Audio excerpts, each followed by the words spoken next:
Bien, donc bonsoir à toutes et à tous.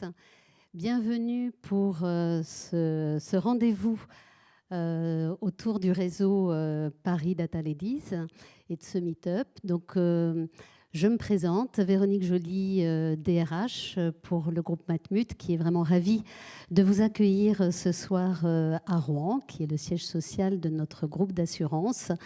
Mais je crois que de toute façon, la connexion était possible à différents endroits et c'est le plaisir de se retrouver sur le sujet de la data et des nouveaux usages de la data au sein de l'assurance. Donc on est forcément concerné, mais aussi de la place des femmes dans la filière de la data. Alors, à titre personnel et dans le cadre de mes missions RH au sein du groupe Matmut, je suis ravie de cet événement et on est vraiment sponsor de la démarche à plusieurs titres. Le premier titre, mais ça n'est pas une nouveauté, la donnée, la data est au centre finalement de l'activité d'assureur. J'ai l'impression qu'elle est au centre de quasiment toutes les activités aujourd'hui, du fait de la digitalisation et du besoin de maîtriser l'usage, mais aussi la connaissance que l'on a du comportement du sociétaire, du client, du consommateur. Et j'ai un petit clin d'œil à faire, c'est aussi le cas dans la RH, où de plus en plus la donnée autour de l'usage du collaborateur devient partie prenante de l'analyse et de notre activité. Donc je pense que à plus d'un titre, on va dire ça comme ça, la donnée est au cœur de la préoccupation de l'assurance et d'un groupe d'assurance comme le nôtre. Et c'est la raison pour laquelle il était vraiment judicieux et intéressant pour nous de supporter l'événement. L'intérêt également pour nous, c'est la place des femmes dans cette filière. Et vous savez que le groupe Matmut est très largement engagé dans une logique de promotion des carrières des femmes. Alors effectivement, aujourd'hui, la filière data est une filière qui n'est pas si récente que ça, quand bien même on l'a labellisée avec des nouveaux vocables. Et elle n'est pas si féminisée qu'on pourrait l'espérer, notamment quand on regarde finalement la présence des femmes dans les filières de formation, dans les écoles de formation et ce qu'il advient de leur trajectoire après sur le champ professionnel. Et c'est toujours intéressant de regarder comment on peut promouvoir les compétences et l'appétence particulièrement des femmes. Alors, je vous disais que le groupe Matmut est très largement engagé dans cette promotion des carrières féminines, très simplement, et là aussi, on va partir de la donnée. En partageant le diagnostic, aujourd'hui, l'emploi de la Matmut est très majoritairement féminin, un emploi occupé par des femmes à hauteur de près de 66%, ce qui est, je dirais, un classique pour le secteur de l'assurance.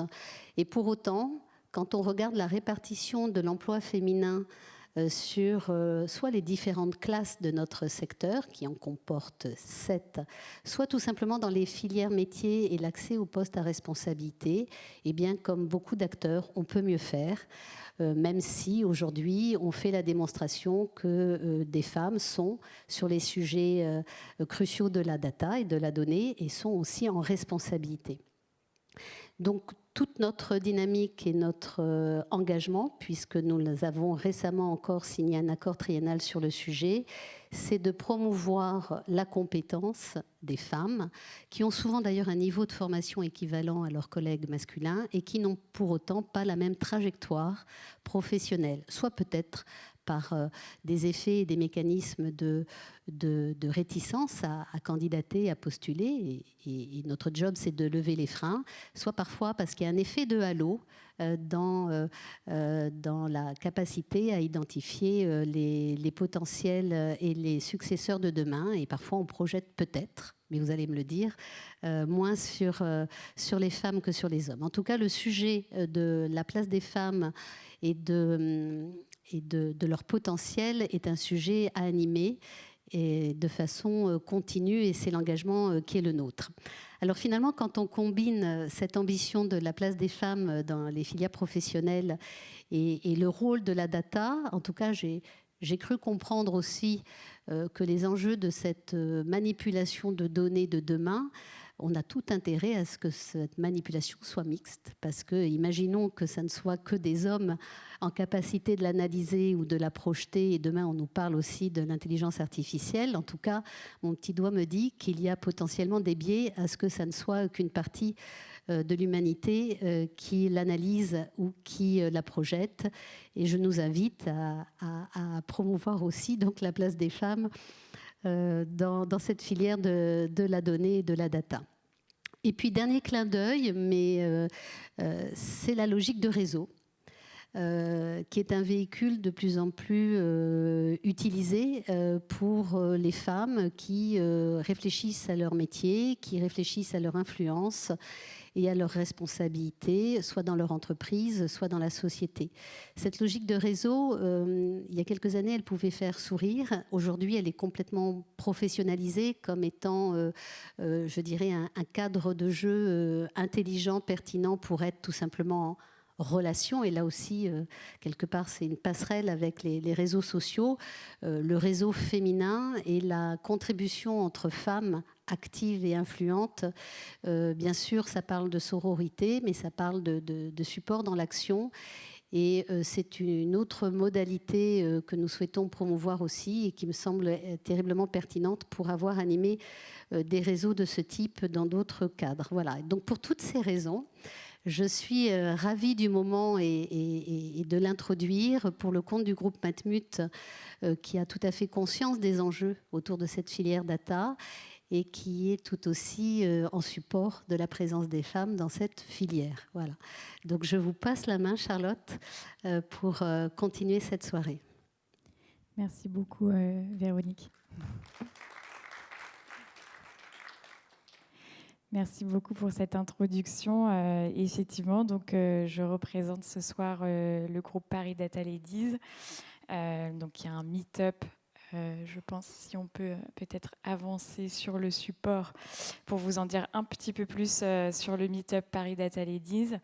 On est ravis d'être accueillis par la Matmut puisque c'est une grande première pour nous que de sortir de Paris. Donc voilà, on est très contents de le faire avec vous.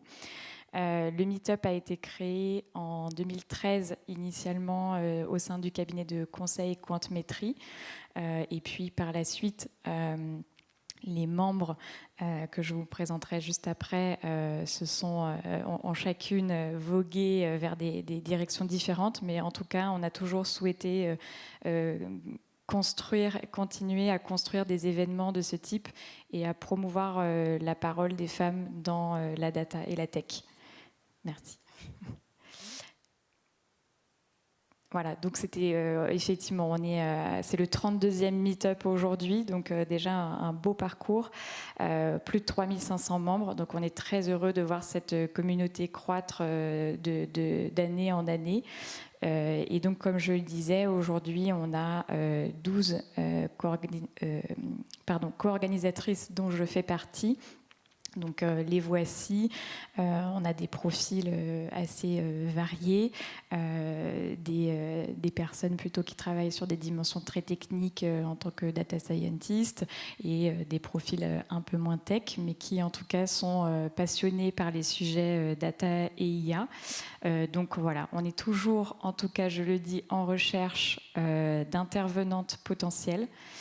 Construire un événement de ce type, c'est la difficulté numéro 1, finalement, c'est trouver des intervenantes qui ont envie de s'exprimer sur ces sujets. C'est vraiment ce qui est le plus dur lorsqu'on organise un événement de ce type. Donc vraiment, n'hésitez pas à pousser les femmes dans vos équipes à s'exprimer. C'est super important. Voilà, et on va pouvoir attaquer finalement avec le premier talk de la soirée par l'équipe de la Matmut qui va nous parler de stratégie data.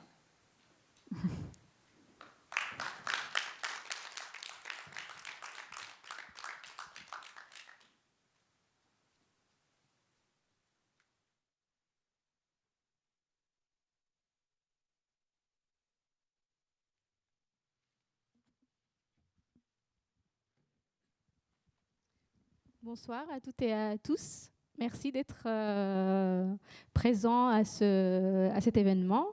Alors, je vais commencer par nous présenter. Donc, je suis accompagnée par mes collègues. Nous sommes des équipes de la data de la Matmut.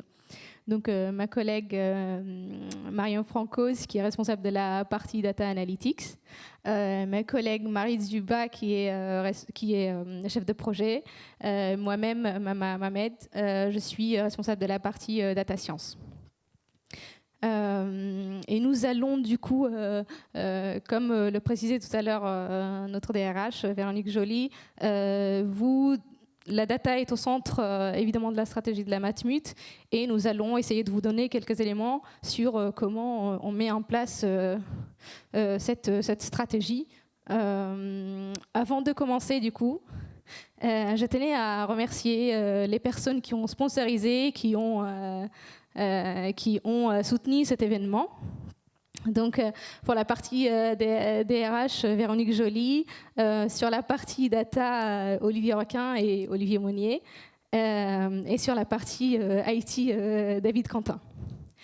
Alors, notre présentation ce soir va s'articuler autour de quelques points. Donc d'abord, nous allons vous donner une rétrospective sur l'historique de la data à la Matmut, et puis des éléments sur la stratégie et sa mise en place, la gouvernance des cas d'usage, et puis comment on met en place la pipeline d'industrialisation. Je vais du coup laisser la parole à Marion qui va vous donner l'historique de la data. Merci Mama. Bonsoir à tous.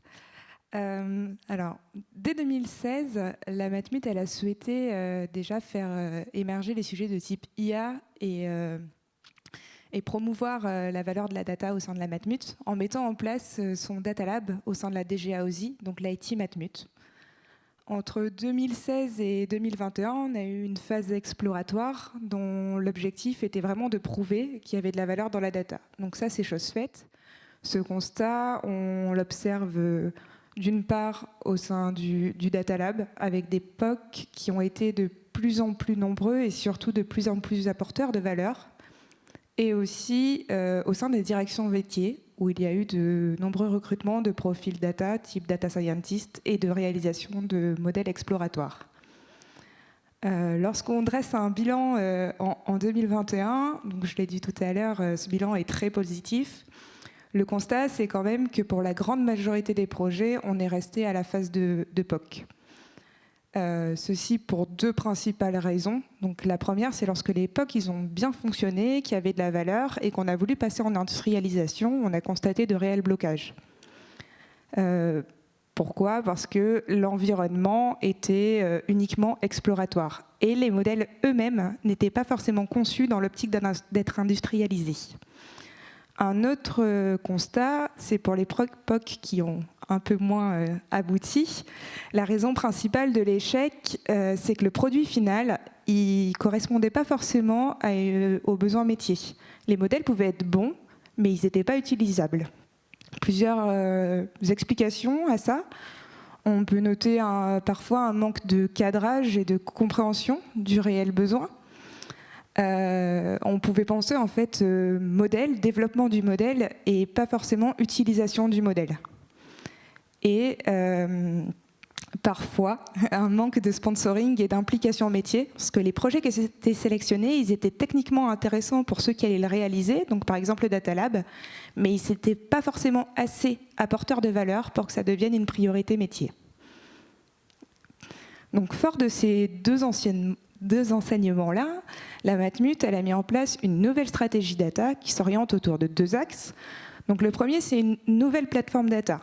Un data lake avec un data lake centralisateur de toutes les données, une plateforme data qui sera industrialisée, qui sera construite itérativement pour qu'elle devienne le réceptacle de tous les futurs projets data.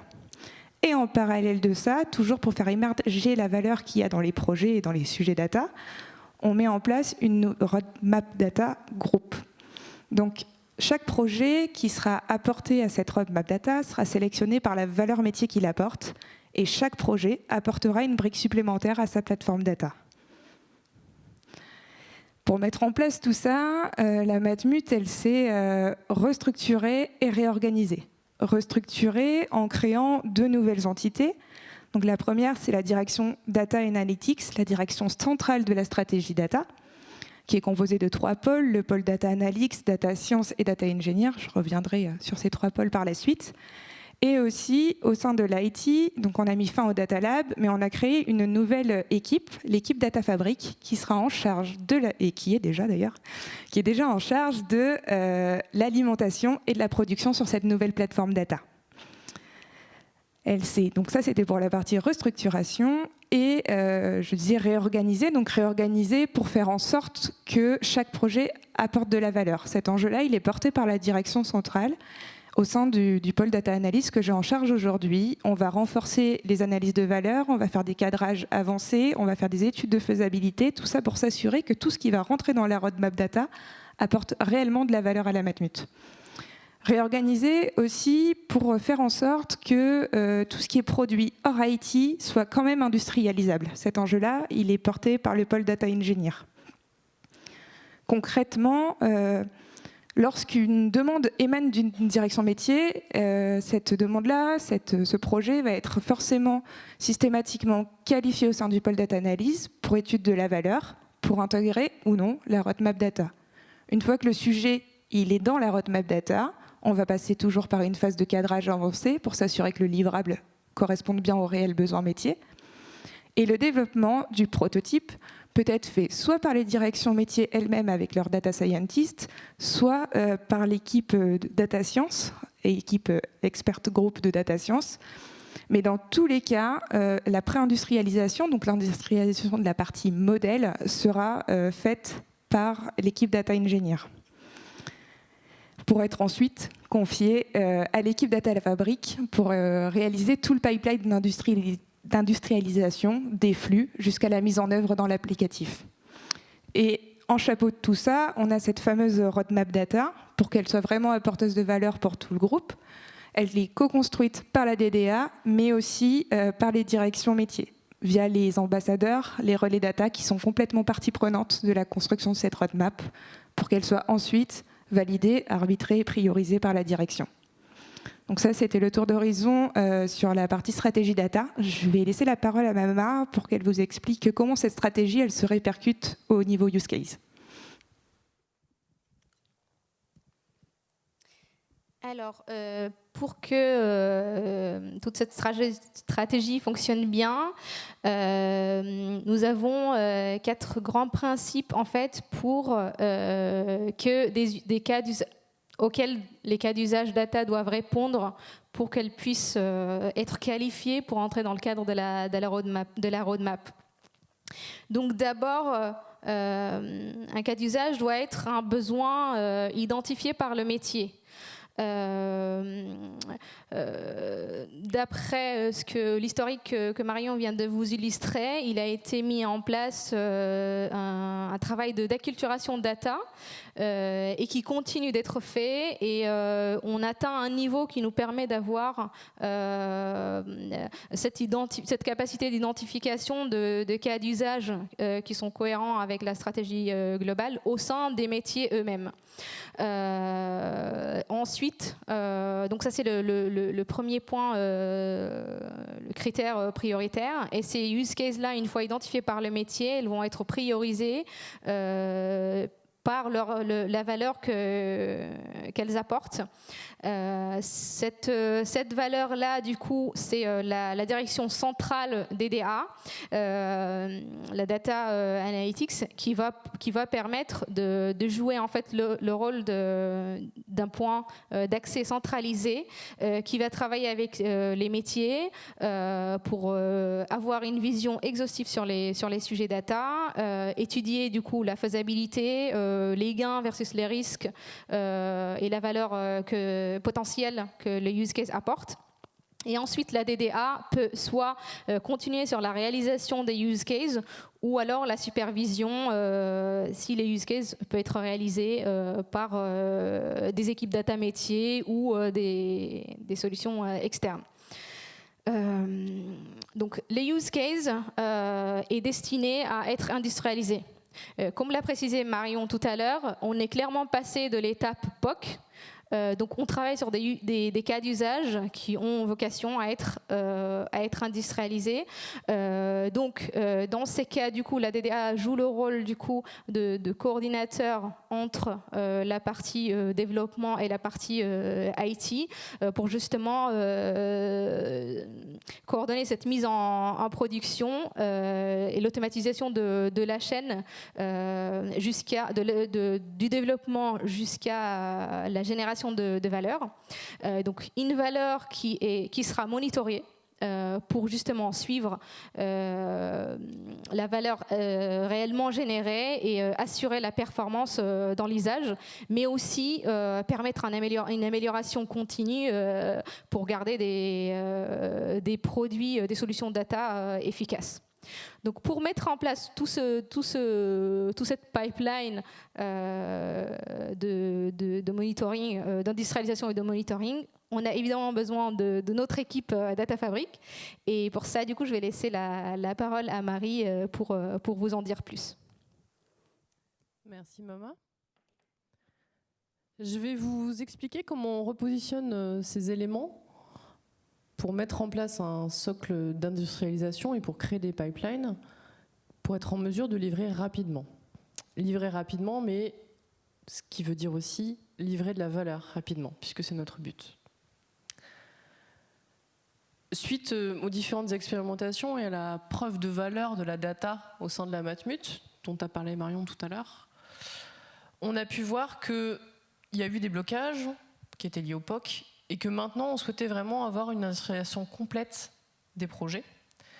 Mais il y a une autre partie très importante, c'est qu'on souhaitait aussi que ces projets rentrent dans le cahier des charges de la mise en production à la Matmut. Les technologies, elles sont amenées à changer puisque la demande a évolué. On est passé du POC à l'industrialisation.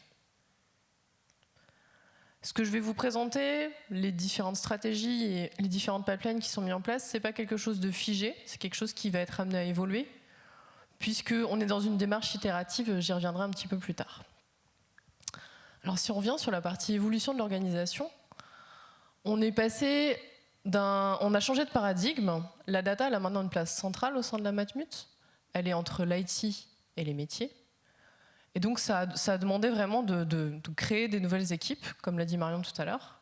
Et donc au sein de l'IT, on a aussi repensé notre façon d'opérer en créant l'équipe Data Fabric. Donc c'est l'équipe dont je fais partie, dont je suis en charge.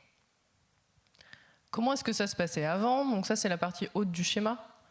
À l'époque du Data Lab, on avait un SI de gestion qui se déversait dans le SI décisionnel, donc des données du SI de gestion qui se déversaient dans le SI décisionnel, et les données du SI décisionnel se déversaient dans le Data Lake, là où étaient conduites toutes les expérimentations. Et donc dans le cadre du changement de paradigme, on souhaite maintenant, et on est en train de construire maintenant, une nouvelle plateforme data unifiée.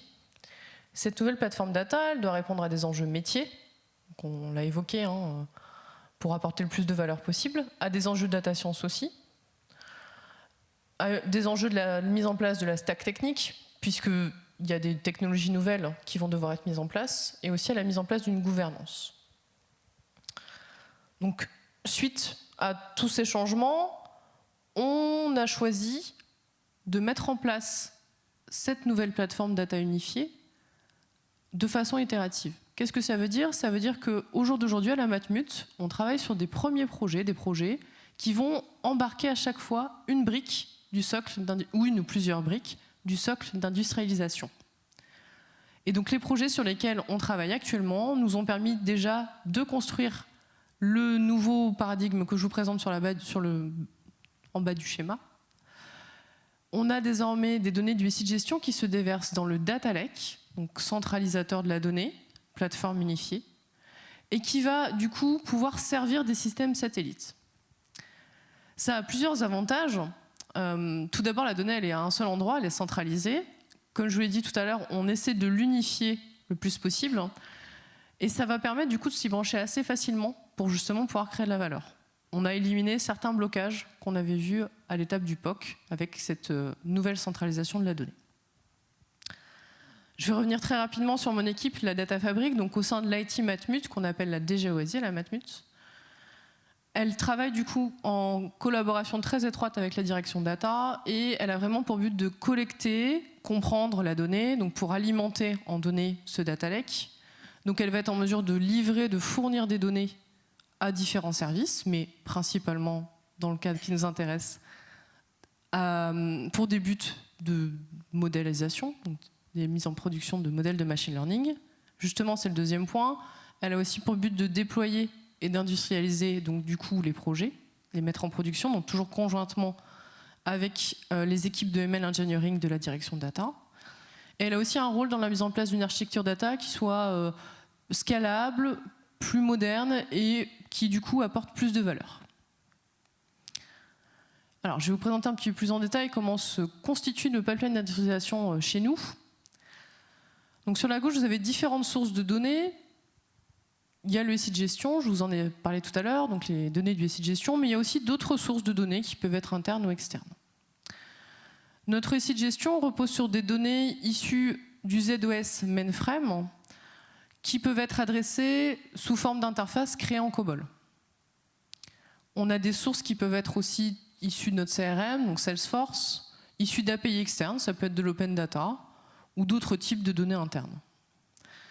Ces données, elles vont transiter, donc on va les transférer vers le data lake et lors du transfert, ça peut être le cas pour certains types de données comme les données du SI de gestion, on va parfois avoir besoin de faire des transformations sur ces données.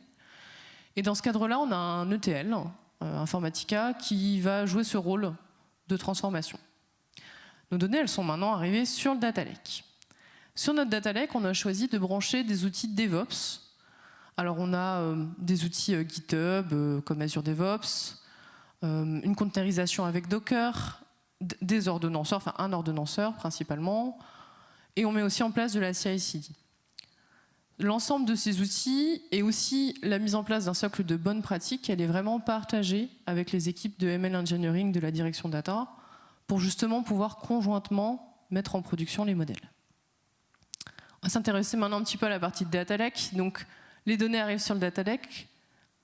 Actuellement, on a deux types de data lake. On a un data lake d'exploration. Le data lake d'exploration, comme on peut le voir dans la partie des usages, il va vraiment être à but de construction des modèles. Donc on va pouvoir explorer la donnée, jouer un petit peu avec la donnée. Ça va permettre justement de mettre en place les différents projets qu'on va souhaiter industrialiser par la suite. Et le data lake de production, donc c'est la dernière brique en bas, lui, il va vraiment être dans des usages data de production de modèles, donc c'est la brique MLOps. En termes d'ingestion et de transformation, on est sur des technologies qui sont assez populaires, on est sur Python, Bash, Spark, et on a une partie de notre écosystème, de notre stack technique qui repose sur l'écosystème Hadoop. Je vous parlais des usages data, mais il y a de l'exploration de la donnée, donc il y a différents usages, mais l'usage principal dans le cadre qui nous intéresse aujourd'hui, c'est la mise en production des modèles. Et pour cela, on a une brique MLOps qu'on souhaite vraiment renforcer, parce que c'est vraiment quelque chose d'important quand on veut construire des pipelines opérationnels et dans le cadre de cette nouvelle organisation de data à la Matmut. Donc on va servir ces données dans cette brique MLOps, et vous voyez qu'en bas, il y a un flux retour, et ça c'est aussi une brique importante des flux data. On a ce flux retour qui va être ingéré dans le data lake de nouveau, qui va permettre aussi un monitoring des modèles qui sont mis en production. Donc si on veut conclure rapidement sur la nouvelle mise en place du socle d'industrialisation, on a un data lake qui est centralisateur de données, on a une démarche qui est itérative, on a une équipe dédiée côté IT à l'industrialisation, la Data Fabric, et du coup ça nous a permis de lever beaucoup de blocages qui avaient été vus lors d'époque et de se mettre vraiment en ordre de marche pour industrialiser. Je vous ai parlé du MLOps et je vais laisser maintenant la parole à Mama qui va vous expliquer comment justement on met en place cette partie MLOps à la Matmut.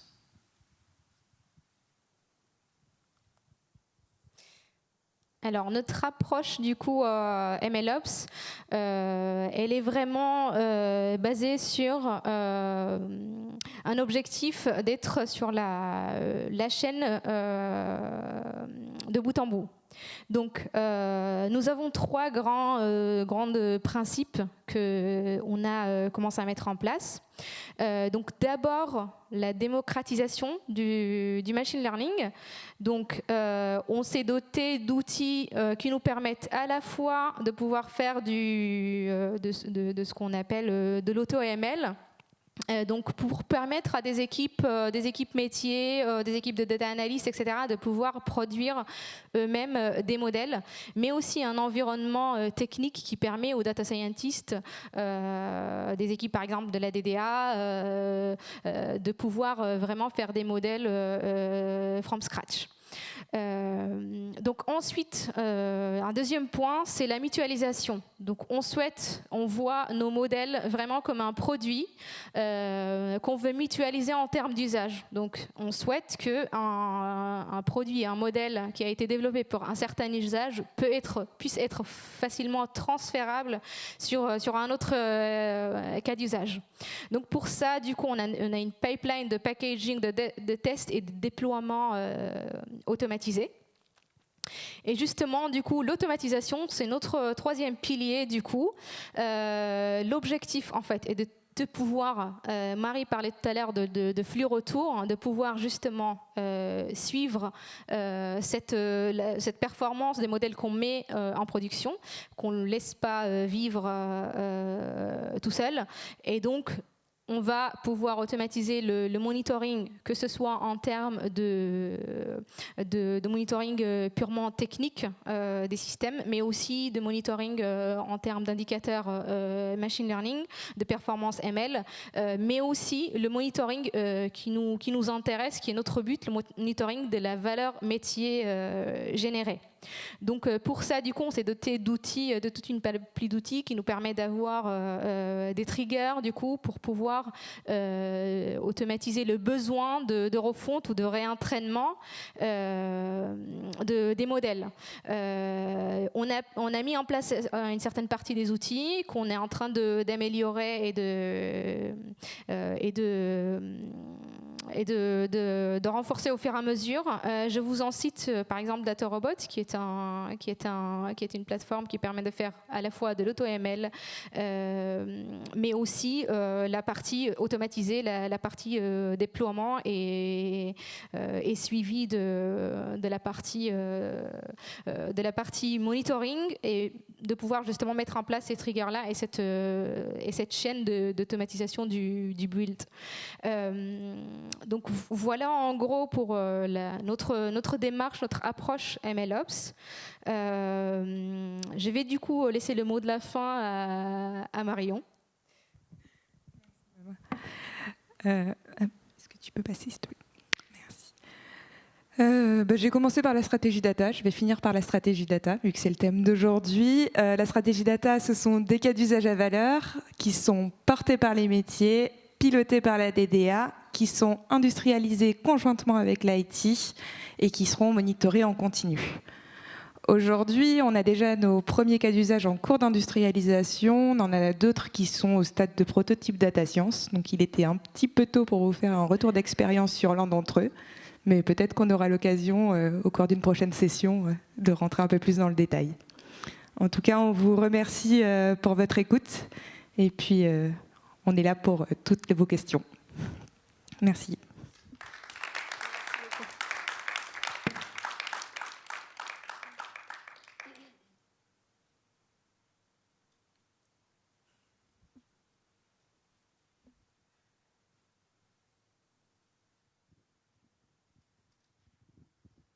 Alors moi j'ai une question qui n'est pas vraiment technique, mais on parlait des répartitions femmes-hommes au sein des entreprises. Qu'en est-il au sein de la Matmut et de la direction data et IT ? Alors pour la direction data, on est à 50-50, tout pile. Et donc pour la Data Fabric, on a 40% de femmes et 60% d'hommes. Donc on est aussi très proche de la parité.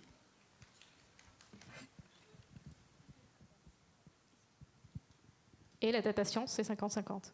Si on fait un zoom.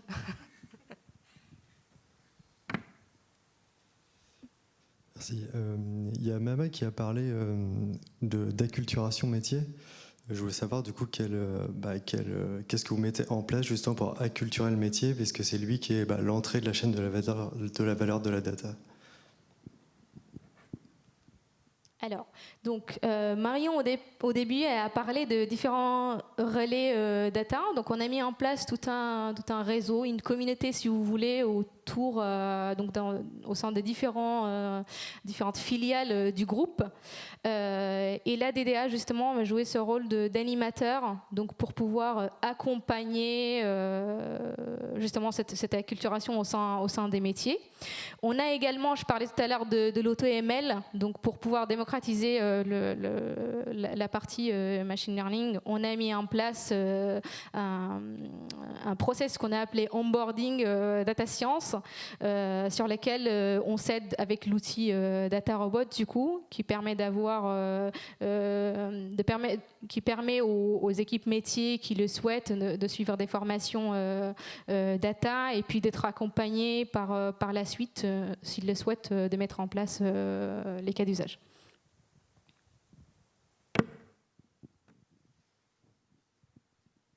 Et j'ai une question sur les cas d'usage.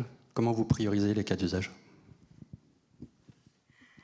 Alors, au risque de me répéter, les cas d'usage, ils sont vraiment priorisés par leur valeur. Donc, on a mis en place vraiment une phase de pré-instruction. Lorsqu'on reçoit le cas d'usage, on va pré-instruire la demande pour essayer de se projeter dès le début sur l'usage qui en sera fait. Cela pour en tirer la valeur.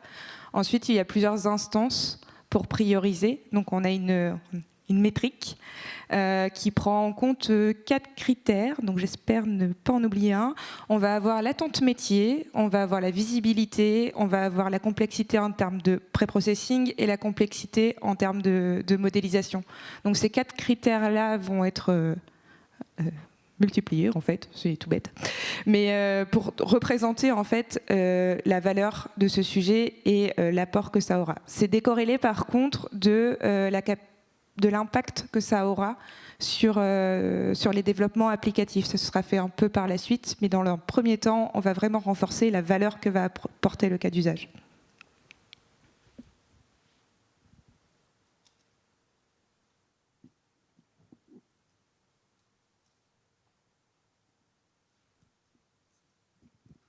Bonsoir, moi j'ai une question sur bien avant de commencer en fait la partie data science, comment vous relevez le challenge de extraire finalement la donnée qui est un peu répartie un peu partout dans le système d'information sur différentes briques. Comment vous relevez ce challenge pour mettre à disposition finalement des données en concertation avec les métiers pour avoir les règles de rapprochement parce que c'est l'input finalement de vos algorithmes. Alors, dans le cadre de la donnée, on a des données qui sont servies sur une plateforme exploratoire qui permettent du coup de commencer à travailler pour pouvoir créer des modèles. Si on parle justement de la partie exploratoire, on a du coup des extractions de données des différents scopes de la Matmut. Mais au jour d'aujourd'hui, on est vraiment c'est quelque chose qu'on est en train de construire. Donc, on n'a pas encore l'exhaustivité de toutes les données qui sont disponibles sur la plateforme exploratoire. Après, pour la partie production, on essaie d'attaquer, donc comme je vous le disais, de façon itérative, brique par brique, projet par projet, de ramener les scopes de données sur le data lake de production en fonction des projets qu'on adresse. Donc là, on a commencé en particulier par les données du SI de gestion. Après, je ne sais pas du coup si sur la partie exploratoire, il y a quelque chose à ajouter. Oui, je veux bien compléter. Du coup, chaque projet, Marie l'a très bien dit, va apporter une brique supplémentaire. Donc, les projets qui apportent des briques supplémentaires sont des projets qui vont aller jusqu'à l'industrialisation. Et chaque projet va apporter, entre guillemets, un petit périmètre de données qui sert un usage. Donc ça, c'est notre démarche itérative. Mais ce périmètre de données, et même un peu plus large finalement, sera redéversé dans l'exploratoire pour être consommé en permanence par les métiers, par tous les acteurs de la data, pour construire de nouvelles choses. Donc c'est un peu ce cercle vertueux de on met à dispo, on prend les retours. Dès que ça passe en prod, évidemment, c'est fiabilisé par toutes les équipes. Mais sur le périmètre exploratoire, ça nous donne une source de fiabilité importante. Et plus ça va grossir, moins on se posera ces questions-là. Mais après, on part pas complètement de zéro, puisqu'il y a déjà eu des POC qui ont été faits. Et donc, sur la petite exploratoire, il y avait déjà des données qui avaient été amenées par les POC. J'ajouterais que nous utilisons aussi de l'open data dans nos différents modèles.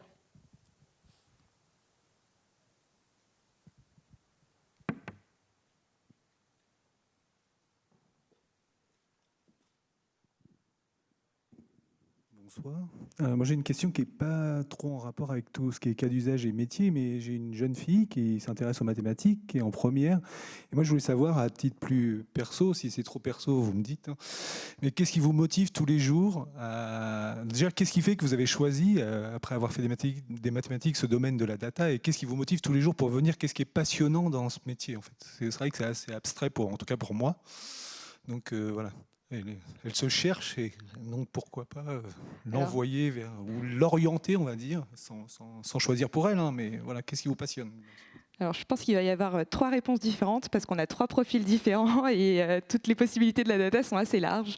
Donc, en ce qui me concerne, ce qui me passionne, c'est le côté métier, comment valoriser la donnée en comprenant vraiment le réel besoin et comment on va faire pour le mettre en œuvre et vraiment renforcer l'usage. Donc, j'ai quand même commencé par un parcours plutôt technique, mais de plus en plus, je me suis éloignée de la technique en restant proche des métiers et vraiment comprendre le besoin. Donc ça, c'est pour moi. Mais mes 2 collègues sont beaucoup plus techniques et sont restés dans la technique.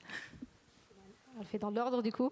Alors moi, pour ma partie, je suis plus comme votre fille, c'est les maths au départ.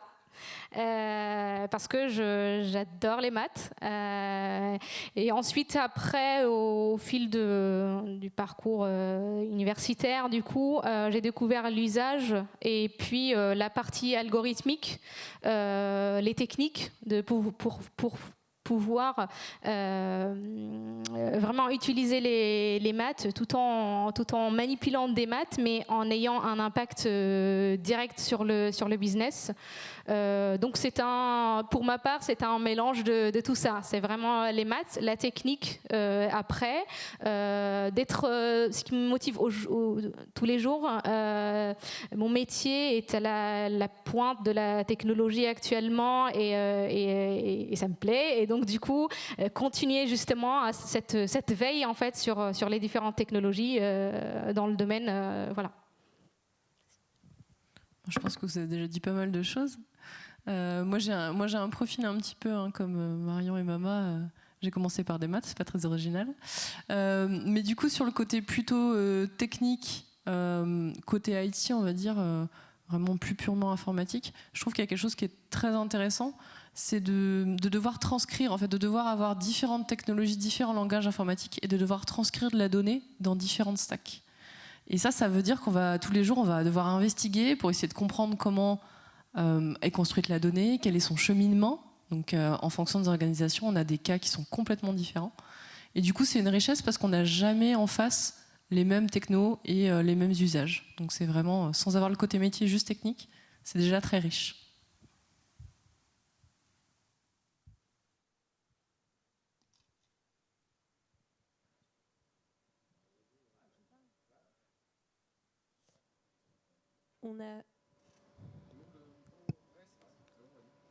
On a quelques questions sur le webinaire.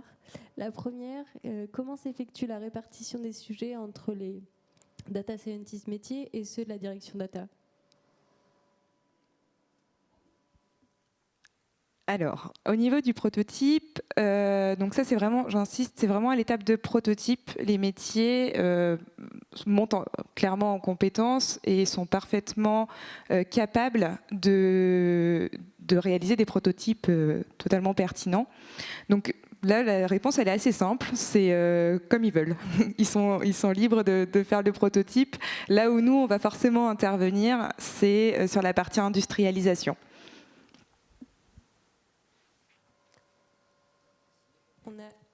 Donc juste, je me permets d'ajouter, en gros, le métier Les métiers jugent par eux-mêmes en fait les cas d'usage qu'ils jugent assez complexes, etc.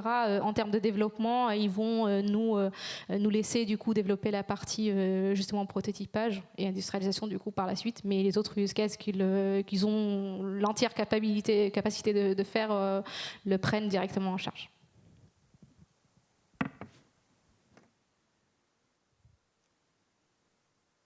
On a une autre question. Qu'en est-il des besoins classiques en data sans data science?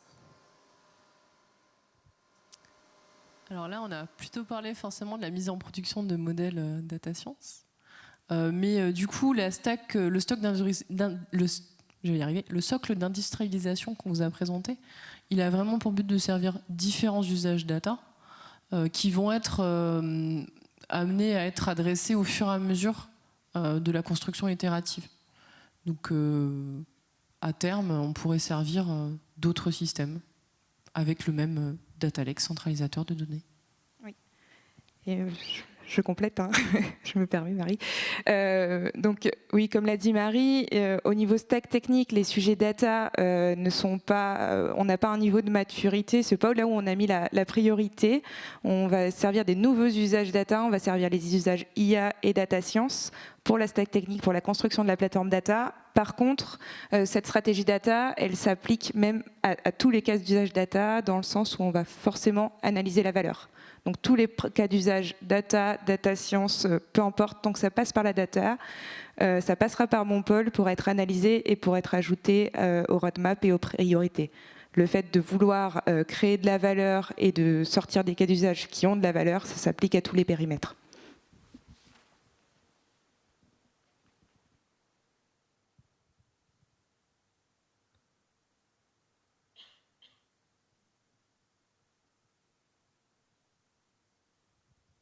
Il n'y a plus de questions en ligne. Je vais peut-être laisser du coup Mama introduire les intervenantes suivantes.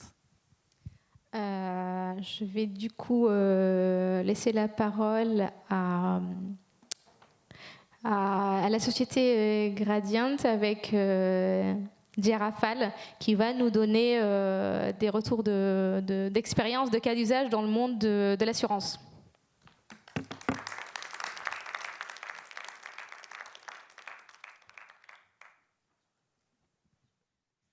Bonsoir tout le monde. Merci beaucoup à la Matmut de nous accueillir ce soir. Et merci surtout également à Charlotte et à l'organisation Paris Data Lady pour l'organisation de ce type d'événement, pour cette contribution et l'acculturation à la communauté data au sens large. Je vais prendre quelques minutes pour me présenter et pour présenter Gradient.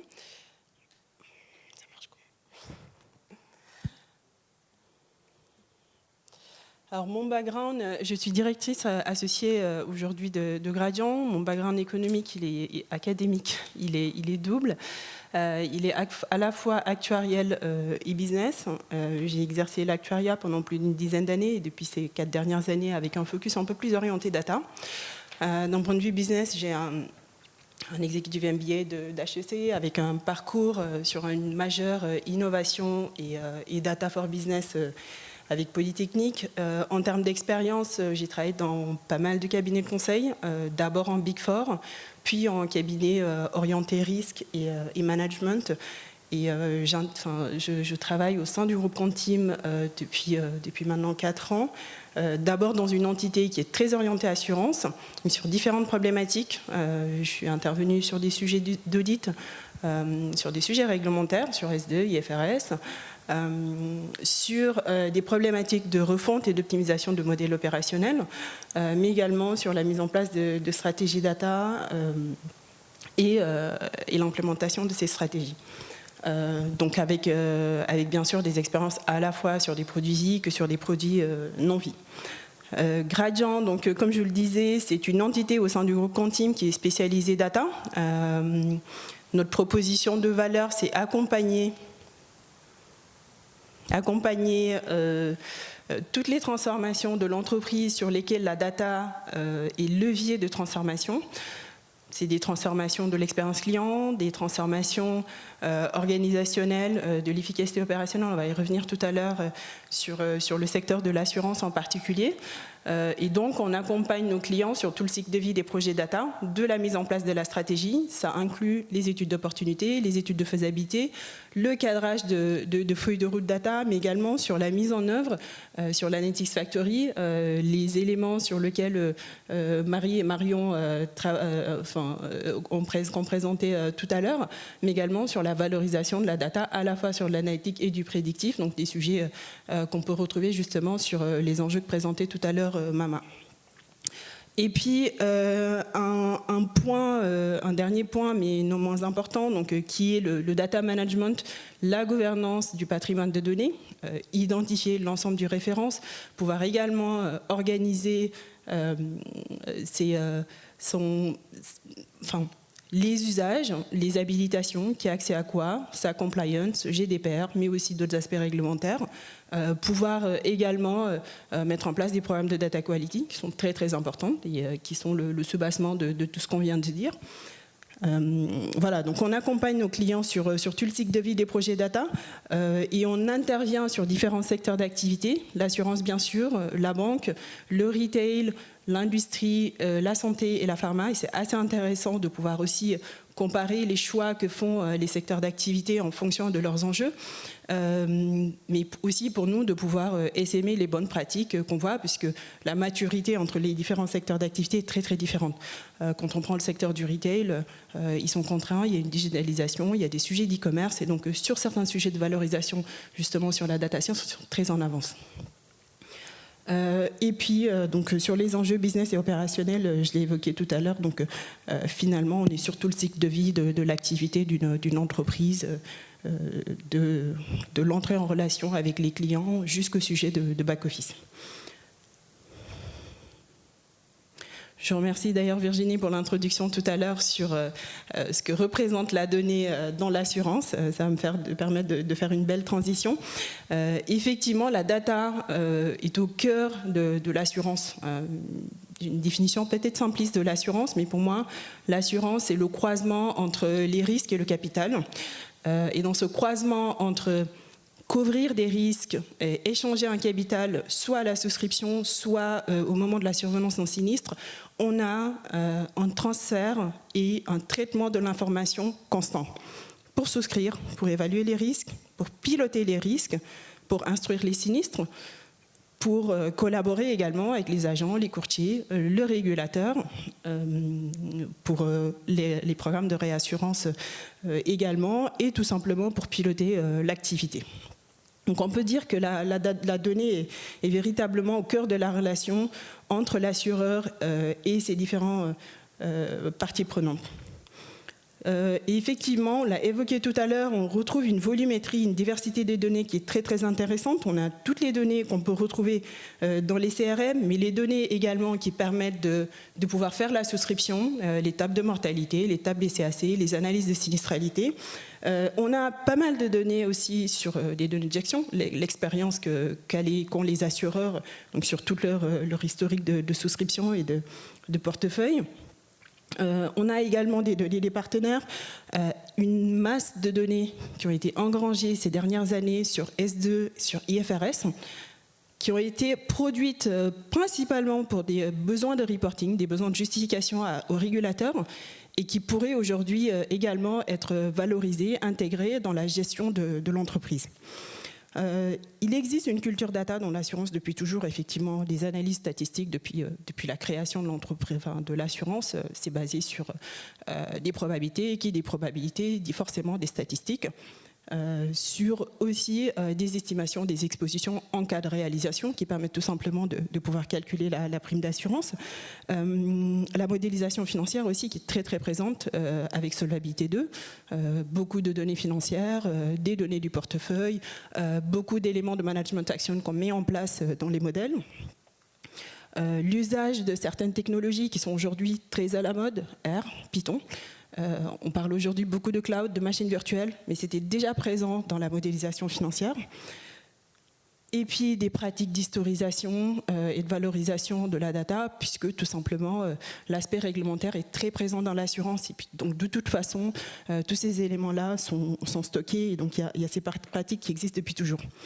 Quand on regarde dans le rétro depuis une dizaine d'années, on a une évolution sur le marché qui est plutôt hétérogène. On l'a vu tout à l'heure sur la présentation de la Matmut. On a une évolution des data labs vers la création de data office. Beaucoup de POC qui ont été réalisés, pas mal de MVP, une industrialisation qui est aussi très homogène, très hétérogène, qui non seulement dépend de pas mal de facteurs d'une entreprise à une autre, mais également au sein de l'entreprise d'une business unit à une autre. Ce qu'on constate aujourd'hui, c'est de plus en plus une mise en place d'une stratégie open source first. On l'a vu tout à l'heure sur certains éléments de la stack technique de la Matmut. On voit Python, mais il y a également d'autres outils open source qui sont de plus en plus utilisés. Une migration de plus en plus des usages vers le cloud, sur lequel on voit une forte tendance également sur l'assurance comparée sur le choix des clouds qui sont faits sur l'assurance, mais pas pour tout le monde, parce qu'effectivement sur le cloud, certains peuvent se poser des questions de sécurité et donc préfèrent plutôt rester sur des clouds privés ou choisir d'autres solutions de data virtualisation pour justement, quelqu'un a posé la question tout à l'heure, pouvoir mettre en place cette capacité à pouvoir récupérer des données de sources différentes. Tout le monde ne fait pas forcément le choix de mettre en place un data lake. D'autres peuvent mettre en place des connecteurs qui vont aller chercher des données dans différentes sources de données et pouvoir les valoriser, les exploiter. Et puis, une très forte tendance qu'on voit aussi aujourd'hui, la mise en place de programmes de data management. Référencer l'ensemble des données en fonction des objets métiers, mais également en fonction des données clients, des données partenaires, des données réseau, des données transactionnelles. Mettre en place derrière des programmes de data quality et très souvent aussi déployer des outils de data management. Et puis ce qu'on voit aussi, puisque dans l'assurance, en fait, sur les réseaux de distribution, les assureurs travaillent beaucoup avec des partenaires externes.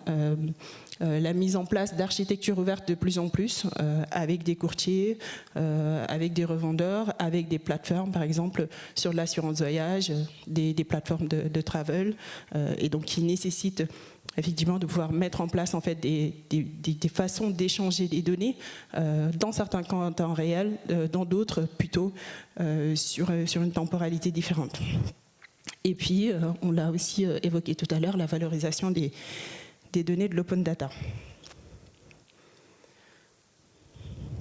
Alors, je vais vous présenter quelques retours d'expérience sur différents sujets. Un premier sujet qui est la mise en place d'Analytics Factory. Marie l'a évoqué tout à l'heure sur le Data Fabric, mais aussi nous, dans nos échanges d'Analytics Factory, il y a une continuité donc, de la Data Fabric jusqu'aux éléments décisionnels, donc toute l'exploitation qui peut se faire par des équipes métiers. Il y a pas mal d'usages aujourd'hui, par exemple, sur des sujets d'expérience client. On parle beaucoup, par exemple, toutes les personnes qui ont déjà commandé sur Amazon ou sur la FINC ont très souvent des éléments qui vous disent les utilisateurs qui ont acheté ce bouquin ont aussi aimé cela. C'est des moteurs de recommandation avec l'IA qui le font. Je vais revenir sur cet aspect un peu plus spécifiquement dans le cadre de l'assurance. Mais voilà, ce type d'usages qui permettent à la fois de fluidifier l'expérience client, mais aussi de pouvoir faire des suggestions de produits. Donc tout ce qu'on appelle le cross-sell ou l'upsell se met en place avec ce type de produit. Mais il y a aussi des parcours de souscription qui sont de plus en plus simplifiés, sur lesquels les jeunes sont par exemple très sensibles, et qu'on voit les InsurTech pour certains InsurTech, puisqu'on en a différents et les business models sont différents, mais les InsurTech qui sont vraiment axés sur l'expérience client vendent une expérience de souscription simplifiée. Et donc cette expérience de souscription simplifiée, très souvent, c'est du traitement de la donnée, de l'extraction de la donnée et de la mise en tout cas du stockage de cette donnée, et la data y contribue. Donc, ça, c'est un premier type de sujet. Donc, il est large. On a la connaissance client aussi qui permet de pouvoir faire ces suggestions-là, de connaître l'historique du client, de pouvoir faire les suggestions. Après, sur l'historique, je sais que pas mal de gens sont très sensibles aux éléments de la vie privée, à la confidentialité. Les modèles aujourd'hui évoluent de plus en plus sur des éléments qui sont moins personnalisés, mais qui sont beaucoup plus sur des cohortes ou des clusters pour pouvoir faire ces suggestions-là. Donc, on a tous ces éléments-là qui sont beaucoup plus sur des insights, sur l'engagement client, et puis d'autres éléments qui vont être beaucoup plus sur tout ce qui va aider les commerciaux, les agents généraux à pouvoir mieux faire leur travail. Donc, à leur donner également des insights et à leur permettre de pouvoir identifier les prochaines bonnes actions quand ils reçoivent un client en agence ou tout simplement dans les équipes service client, quand ils ont un client en ligne, de pouvoir avoir accès à son historique, de pouvoir identifier sa problématique avec l'historique et qui leur permettent de répondre mieux et de répondre aussi au niveau de services que souhaitent mettre en place les équipes de service client. Donc on a ce sujet-là de cette problématique d'expérience client qui fondamentalement, le sujet, c'est la capacité à pouvoir exploiter de la donnée qui existe, à pouvoir la croiser avec d'autres données, apporter une intelligence pour soit répondre à une problématique d'expérience client ou répondre tout simplement à la problématique de l'agent, du commercial ou de la personne qui est en service client. Ce type de problématique, on va pouvoir le retrouver dans différents usages, sur des usages qui peuvent être par exemple entre l'actuariat et la finance. Il y a énormément d'analyses partagées. Moi j'en ai eu beaucoup l'expérience des analyses partagées sur les comptes, sur l'inventaire, sur S2, sur IFRS. Énormément de réconciliations qui sont faites. Les équipes passent énormément de temps, entre 75 à 90% de leur temps à collecter, transformer, réconcilier les données et très peu de temps sur de l'analyse. D'autres sujets également qui sont un peu plus innovants, qui vont être par exemple sur des portefeuilles d'assurance santé ou des portefeuilles sur l'incapacité ou l'invalidité, où aujourd'hui il y a la déclaration sociale nominative qui a été mise en place par les entreprises, où les assureurs reçoivent assez régulièrement les éléments sur les arrêts de travail et qui pourrait exploiter demain, qui va pouvoir leur permettre aussi d'avoir un suivi des provisions techniques un peu plus proche de la réalité. Et puis d'autres éléments qui sont aussi sur des comptes clients, très souvent aussi sur des portefeuilles de prêts et de santé, sur lesquels assez régulièrement les équipes de souscription, mais aussi les commerciaux ont besoin de produire des comptes clients et d'échanger avec les clients sur le statut de leur contrat, la rentabilité, pouvoir faire des majors ou des redressements. Sur ces sujets-là, la principale problématique que rencontre, et là encore une fois on est sur une des questions qui a été posée tout à l'heure, qui parlait des quels sont les usages de la data avant les aspects un peu plus orientés IA et prédictifs. On est tout simplement sur une problématique de pouvoir croiser des données de sources différentes, de pouvoir les exploiter et d'en sortir une intelligence ou un reporting tout simplement qui répond à ces problématiques. Et beaucoup de clients aujourd'hui sont en attente forte de la mise en place de ce type de sujet, donc la mise en place d'une chaîne de données de ce type-là. Et très souvent, quand ces sujets sont mis en place, ils en profitent également pour passer sur des solutions de reporting professionnelles. Alors, Excel a beaucoup de vertus, les gens sont très attachés à Excel. Excel porte en revanche quelques limites, notamment sur la richesse des graphes, sur la capacité à pouvoir exploiter des données chaudes. Tout le process en fait sur Excel est assez manuel. Sur Power BI que Marie a présenté tout à l'heure, il y a une capacité à pouvoir la connecter à la source de données, à modéliser les données, à brancher sur différentes sources, alors que sur Excel, tout se fait à la main et donc, toute cette chaîne est à construire.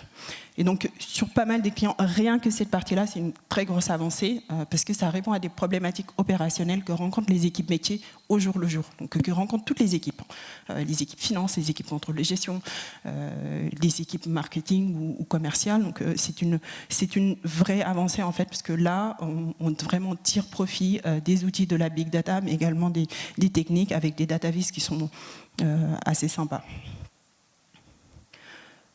Sur les sujets data management que j'ai évoqués tout à l'heure, sur lesquels on intervient aussi pour pas mal de clients, j'ai parlé des programmes de data quality, de la mise en place de référentiels data, de déploiement de solutions data management.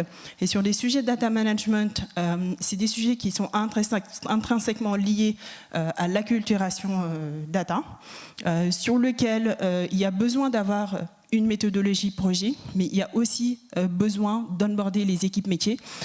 Et très souvent, sur ces sujets-là, les clients sur ces déploiements vont se poser des questions de quelle stratégie adopter, partir sur une approche globale, partir, comme Marion a pu le dire tout à l'heure, sur une phase itérative, ou plutôt choisir une priorisation en fait, des fonctionnalités qu'on souhaite mettre en œuvre, ou alors partir justement des cas d'usage. Et de ce que j'ai compris tout à l'heure sur la Matmut, on était plutôt sur des scénarios 2. Voilà, donc le curseur est à mettre en fonction de différents paramètres. Quelqu'un a posé tout à l'heure la question de l'évaluation du ROI et de la valeur métier. Mais voilà, ça peut aussi la faisabilité, la valeur métier, l'impact, la visibilité. Est-ce qu'il y a des quick wins? Est-ce qu'il y a des éléments qui ont besoin, en tout cas qui ont des impacts ou une valeur importante, mais qu'il y a besoin de mettre en tout cas qui peut prendre beaucoup plus de temps à mettre en œuvre, mais qui est un projet sur lequel il faut investir. Et également sur ces projets, ce qu'on voit, c'est que très souvent, c'est des projets qui peuvent prendre du temps, et donc il y a forcément besoin d'un sponsorship très très fort sur ces sujets-là pour garder l'engagement des équipes métiers, puisqu'elles sont très souvent contributrices. Sur des sujets un peu plus orientés à la fois analytiques et prédictifs, je vais vous présenter 4 cas d'usage. Un premier cas d'usage sur la valorisation des données de l'open data. Je suis quasi sûre que tous parmi dans cette assemblée, vous avez déjà souscrit un contrat de multirisque habitation. Il y a de fortes probabilités que ce qui s'est passé quand vous êtes allé souscrire ce contrat, ou si vous l'avez souscrit en ligne, on vous a demandé votre adresse, on vous a demandé quelle surface faisait votre logement, on vous a demandé le capital que vous souhaitez couvrir, et on vous a peut-être demandé si vous aviez une piscine ou pas, mais très rarement on vous a demandé est-ce que votre bâtiment a été construit en 1910, en 1845, en 2010, est-ce que c'est en verre, est-ce que c'est en bois, quels sont les matériaux de la toiture. Et pourtant, ce sont des éléments qui sont très importants pour les assureurs, pour les programmes de réassurance, pour le calcul du capital de solvabilité. Et donc ce sont des données qui aujourd'hui manquent. C'est pas seulement sur des portefeuilles multirisque habitation, c'est également le cas sur des portefeuilles de risque industriel, de risque agricole, de risque pro. On peut penser par exemple aux agences immobilières. Donc sur ces sujets-là, on a 2 problématiques. Sur le risque climatique, on a la probabilité d'occurrence de l'événement, mais on a aussi, quand l'événement arrive, quel est le coût. Donc on a une problématique à la fois de l'incidence et de l'exposition. Et donc et de plus en plus, donc depuis quelques années, l'État a demandé aux collectivités locales, mais aussi à certaines agences de l'État, de se digitaliser, de mettre en open source leurs données. Et donc, sur cette problématique, on a accompagné un client sur l'amélioration de la qualité des données internes, justement en exploitant les données de l'open data. Et donc sur ce sujet, la prochaine étape, une fois la prochaine étape à la suite de l'amélioration de la qualité des données, c'est de pouvoir exploiter ces données-là au-delà des programmes de réassurance et du capital, de calcul du capital économique, de pouvoir également les exploiter sur la tarification. Et j'ajoute que sur ces sujets, il y a déjà une exploitation des zoniers qui, historiquement, existent déjà dans l'assurance et donc qui permettent d'avoir des éléments sur l'incidence. Un autre sujet sur lequel, qui fait appel également à l'IA, au traitement notamment du langage naturel, sur lequel on a accompagné un client sur le triage des sinistres, donc sur l'automatisation des sinistres. J'ai fait un focus plutôt sur des sinistres graves, sur lequel le traitement était très manuel. Et donc c'est un sujet qui est très souvent suivi également par le régulateur sur l'identification des sinistres quand il y a beaucoup de parties qui sont manuelles, qui ne sont pas automatisées. Et donc, dans certains cas de figure, dans les entreprises sur ces sujets-là, le gestionnaire, très souvent, a un fichier M-1, par exemple, et un fichier M avec un ensemble de sinistres. Il va aller rechercher. Donc, suivant la volumétrie qu'il peut y avoir sur la base, il va utiliser une recherche V. Le problème avec une recherche V, quand on recherche un sinistre inondation ou un sinistre grêle, il peut trouver aussi bien un commentaire qui dit « ceci est un sinistre grêle » qu'un commentaire qui dit « ceci n'est pas un sinistre grêle », puisque la recherche V ne tient pas compte de la négation, par exemple. Et le traitement du langage naturel permet justement de tenir compte de toutes ces spécificités-là et d'améliorer de façon significative la fiabilité de ce type de traitement, puisqu'il y a une couche d'intelligence, mais également de gagner du temps en temps et en ressources. Et puis un autre sujet également sur la détection de la fraude, et d'ailleurs sur la fraude, aujourd'hui on est sur une notion un peu plus large que la fraude, puisque la fraude est volontaire, mais il y a aussi des notions d'abus, des notions de faute. Après, les problématiques qui se posent en fonction d'un portefeuille auto, d'un portefeuille santé ou d'un portefeuille prévoyance sont complètement différentes. Sur la fraude à la santé, par exemple, la Sécu estime que ça coûte 2,5 milliards par an. Chez les assureurs, ça représente 3 à 7% des dépenses de sinistres. Pour autant, la façon dont la fraude est détectée au sein des compagnies d'assurance est à la fois manuelle et très souvent sur des fraudes a posteriori. Donc une fois qu'on a déclaré la fraude, le paiement est peut-être déjà passé et on a très souvent des taux de recouvrement assez faibles. Et donc sur ce sujet, on a accompagné également un client sur l'analyse finalement du process de détection de la fraude de bout en bout, donc qui fait très souvent appel d'ailleurs à différents départements, au contrôle interne, à la direction des risques, mais aussi aux équipes de gestion, et dans certains cas aussi sur des contrats qui sont en délégation. De pouvoir justement sur ce projet faire une analyse de bout en bout de la chaîne et de proposer des solutions qui permettent à la fois de détecter la fraude en amont, donc au moment de la déclaration des sinistres, de pouvoir mettre en place des solutions analytiques pour les contrôles a posteriori, mais aussi de pouvoir mettre en place, et je pense que Charlotte en parlera tout à l'heure, il y a des éléments de traçabilité, surtout sur les échanges avec des délégataires. Et puis un sujet peut-être un peu plus fun, donc qui fait référence surtout à la data visualisation, donc qui porte sur la rationalisation des reporting et qui rejoint d'ailleurs des sujets que Marion et Marie ont évoqués tout à l'heure.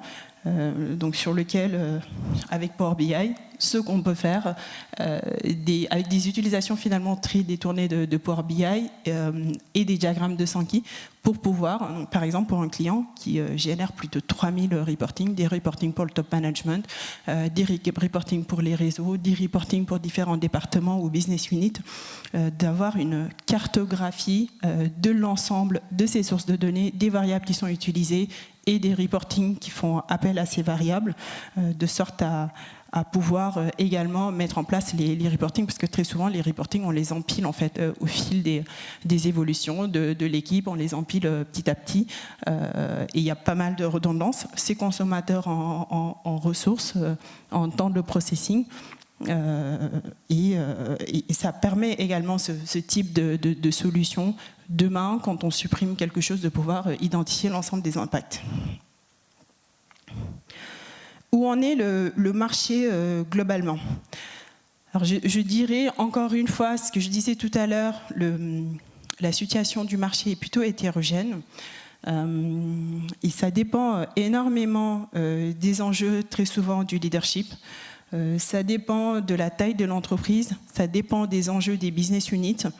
Il y a encore aujourd'hui sur le secteur de l'assurance des entreprises qui sont plutôt sur une phase d'exploration, d'initiation, de cadrage. Ils se posent beaucoup de questions. Pourquoi je choisirais tel outil plutôt qu'une autre, qui se sentent finalement assez éloignés des sujets data. Une grande majorité en revanche qui est, comme on l'a dit tout à l'heure, a déjà mis en place des data labs d'époque, qui a envie de passer sur une phase d'industrialisation, mais qui sait que pour passer sur cette phase d'industrialisation, il y a besoin de mettre en place ce socle data. Ce socle, il inclut bien sûr la mise en place de l'infrastructure, mais pas que. Pouvoir aussi travailler sur la qualité des données pour pouvoir la valoriser sur ces usages-là. Et puis, quelques exceptions également qui sont beaucoup plus avancées, qui sont beaucoup plus maintenant sur la valorisation de la data, avec de l'analytique, avec du prédictif, et qui sont aussi sur des prises de décision data-centriques. Je ne pourrais pas parler de ce sujet-là sans parler des aspects people, puisque en fait, sur tous ces sujets-là, c'est pas la machine qui fait tout, c'est des ressources et c'est des compétences. Et en termes de ressources et de compétences, on a des impacts qui sont très différents. On a pas mal de managers et de data office donc qui, sur ces dernières années, sont soit sur leur premier ou leur deuxième poste, qui ont besoin de répondre à pas mal d'enjeux, de délivrer, de montrer la valeur de la data, et qui peuvent aussi avoir des exigences. On est sur un marché de l'expertise et de l'expérience qui est quand même très très tendu, et des fois on a des cas atypiques de gens qui recherchent des compétences par exemple sur 6 ans sur tel outil qui n'existait pas il y a 3 ans. Donc ça, c'est des sujets qui arrivent. Sur la data science également, on l'a évoqué tout à l'heure, on est beaucoup sur 3 expertises, je dirais. Sur la data science, il y a effectivement cette expertise mathématique qui est très importante, la capacité également à pouvoir développer, modéliser, mettre en place des outils, et puis une partie domaine métier qui est très importante, justement pour ne pas faire de la data pour la data, mais de la data pour du business. Et donc sur ces sujets-là, étant donné que sur le marché aujourd'hui, très peu de clients sont justement sur l'aspect prédictif, on est également sur des profils qui deviennent de plus en plus hybrides, qui ont aussi de plus en plus de capacités, en tout cas pour ceux qui en ont l'appétence, qui développent de plus en plus de capacités de data ingénieurs pour pouvoir également accompagner cette évolution du marché, de la mise en place de... oui. Et puis sur des sujets de data engineering, donc forte demande de toute façon, puisque c'est là où se situe le marché, de data ingénieurs, de data analystes, de data stewards et de chefs de projet data, ce qui est très important, puisque les chefs de projet data finalement sont les data translators entre le métier et la technique, qu'elle soit une technique IA ou une technique IT. Donc notre retour d'expérience, mais voilà, je ne vais pas revenir sur l'ensemble des points.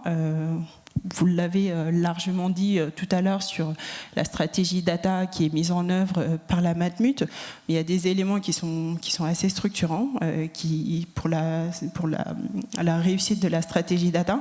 L'alignement avec le plan à moyen terme de l'entreprise sur la transformation de l'expérience client, sur l'envie en tout cas d'être un peu plus efficace opérationnellement, la protection des marges, sur la réponse également à des nouveaux entrants du secteur, notamment les insurtech, donc qui est très importante sur la stratégie data, mais également un certain nombre de points, donc sur tout le cycle de vie, de l'initiation à l'optimisation au passage à l'ECL, c'est le sponsorship au plus haut niveau, il est très très important, la capacité à onboarder les équipes métiers sur toutes les étapes, avec des échanges assez réguliers, être à l'écoute de leurs besoins. Les estimations de ROI, très souvent, j'ai des clients qui me disent « Ah mais oui, mais si je mets en place ça, quand je calcule ce que ça m'apporte versus le coût de la mise en place, je me dis c'est peut-être pas la peine. » Sauf que le ROI, de toute façon, effectivement, il y a le coût de la mise en place, mais il y a aussi d'autres coûts. Il y a la valeur, l'impact que ça peut avoir sur le processus opérationnel. Il y a le coût du turnover aussi, puisque très souvent, si c'est manuel et qu'on a envie de l'automatiser, on se dit non, ça va me prendre peut-être 1 mois ou 2 pour le faire. Je préfère que mon gars continue à le faire. S'il part et qu'il a toute cette connaissance-là, déjà on prend beaucoup plus de temps pour recruter et en plus il faut reformer la personne, donc ça c'est un coût qui est non négligeable. Et puis une cohérence d'ensemble également sur les usages, parce qu'effectivement, au fur et à mesure du succès des projets, les cas d'usage sortent et on l'a vu d'ailleurs sur toute la partie Data Fabric et Analytics Factory, un besoin d'avoir une cohérence sur ça. Le saut technologique aussi, qui va permettre de valoriser encore mieux la data, surtout sur les usages de l'IA. La qualité de la donnée, donc sur la qualité de la donnée aujourd'hui, je finis sur ça. Sur la qualité de la donnée, on a aujourd'hui une vision très technique de la qualité de la donnée, alors à mon sens, il faudrait aussi avoir une vision contextuelle de la qualité de la donnée. Je l'ai dit tout à l'heure, la qualité de la donnée, c'est pas juste dire il faut de la fiabilité, il faut de la cohérence, il faut aussi se poser la question tout à l'heure de quel est le coût quand on n'a pas une bonne qualité de la donnée, du coût de la réconciliation, du coût de la transformation de la donnée. Donc il faut aussi pouvoir avoir cette vision contextuelle. Puis enfin, je vais faire un clin d'œil rapide à mes amis actuaires. Ma conviction qu'il y a encore une marche à franchir sur la valorisation de la data dans l'actuariat. Il y a déjà une compétence data. Certains diront que les actuaires ont l'habitude de faire du shadow IT, mais il y a pas mal de bonnes pratiques aujourd'hui de data management qui existent dans les data office sur lesquelles les actuaires gagneraient également à s'imprégner et puis à être aussi force de proposition sur l'innovation de produits, l'innovation d'offres de services, notamment à destination des clients pro. Et puis également valoriser la donnée pour des usages qui peuvent être aussi réglementaires, pilier 2, suivi des risques également. Voilà.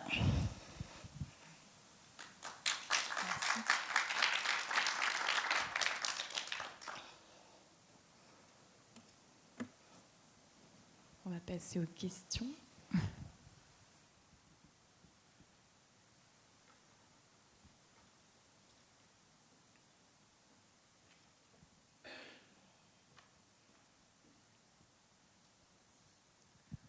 Tu parlais tout à l'heure du fait que le ROI était peut-être pas le meilleur indicateur pour la mise en place de projets data. Du coup, au vu de l'expérience que tu as, quels seraient dans le domaine de l'assurance les meilleurs KPI ou les meilleurs indicateurs qu'on pourrait mettre en œuvre ? Alors, le ROI est le meilleur indicateur. Je ne me suis peut-être pas bien fait comprendre. Ce que je dis, c'est que mesurer l'ROI uniquement sur des indicateurs quantitatifs, très souvent, ce n'est pas le meilleur indicateur. Voilà, c'est assez restreint. Comme j'ai dit, l'exemple que j'ai, combien ça me coûte, le temps que ça me prend, ce n'est pas suffisant. Très souvent, il faut aussi pouvoir le mettre en contexte de façon un peu plus large sur le coût du recrutement, qui est non négligeable, trouver la bonne personne, le développer, et entre-temps, la perte d'opportunité qu'on a, parce qu'on ne peut pas répondre à un besoin d'un souscripteur, on ne peut pas répondre à un besoin d'un autre département, ou on manque de visibilité sur ça. C'est des éléments qu'il faut aussi prendre en compte.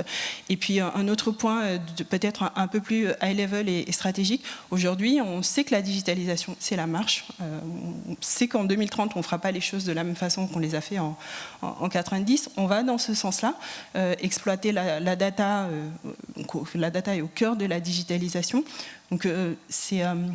Le ROI se mesure aussi en fait sur cet aspect long terme de l'évolution de l'entreprise.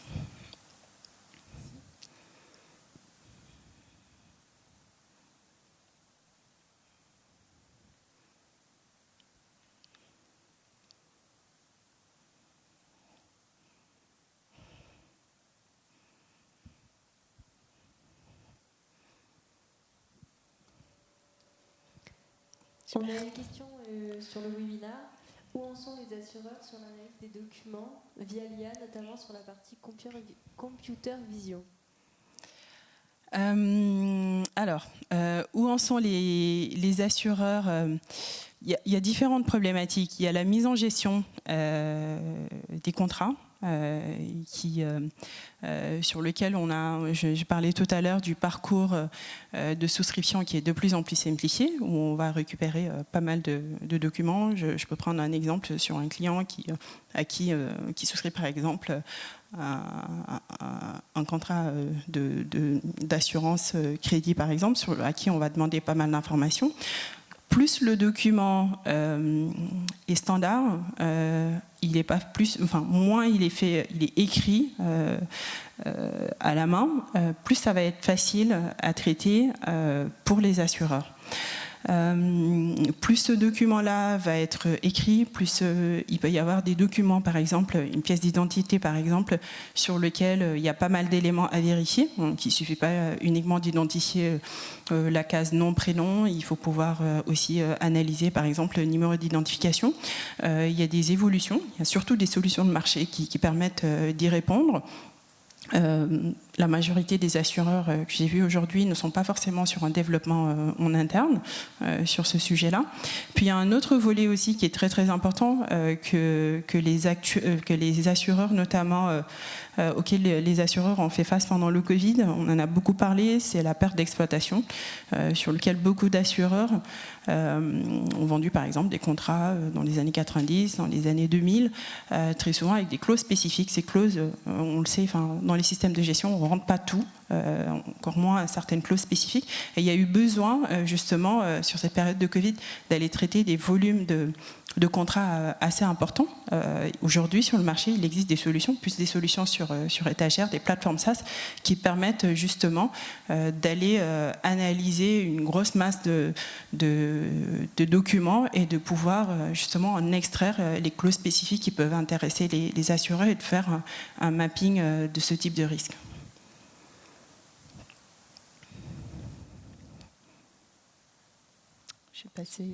Je te passe la parole. Hop, sauf s'il y a une autre question. Oui. On a une autre question en webinaire, pardon. Oui. Allez-vous analyser les constats amiables et dégâts des eaux, s'il vous plaît? Pardon? Je n'ai pas bien entendu la question. Avons-nous analysé les constats amiables et dégâts des eaux? Non, c'est un cas qu'on n'a pas encore eu l'occasion de traiter.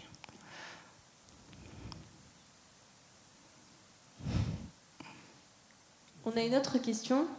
Avez-vous des assureurs qui ont abandonné SaaS pour passer sur R ou Python? Oui, effectivement. Alors, après, abandonner SaaS, ce n'est pas forcément une tâche aisée, parce que beaucoup d'assureurs ont énormément de systèmes qui, tout ce qu'on a dit tout à l'heure, des entrepôts de données, toutes les données de gestion qui vont se déverser sur des entrepôts de données sur lesquels le requêtage se fait avec SaaS. Donc, c'est des projets qui ne sont pas, parce qu'aujourd'hui, tous les usages, dans l'actuariat, en contrôle de gestion, en finance, continuent toujours à utiliser des SaaS, mais c'est des programmes qui prennent du temps aussi à déconnecter, ou en tout cas à décommissionner, à passer du SaaS. Mais effectivement, on a des clients en ce moment qui sont plutôt moins R, plus Python.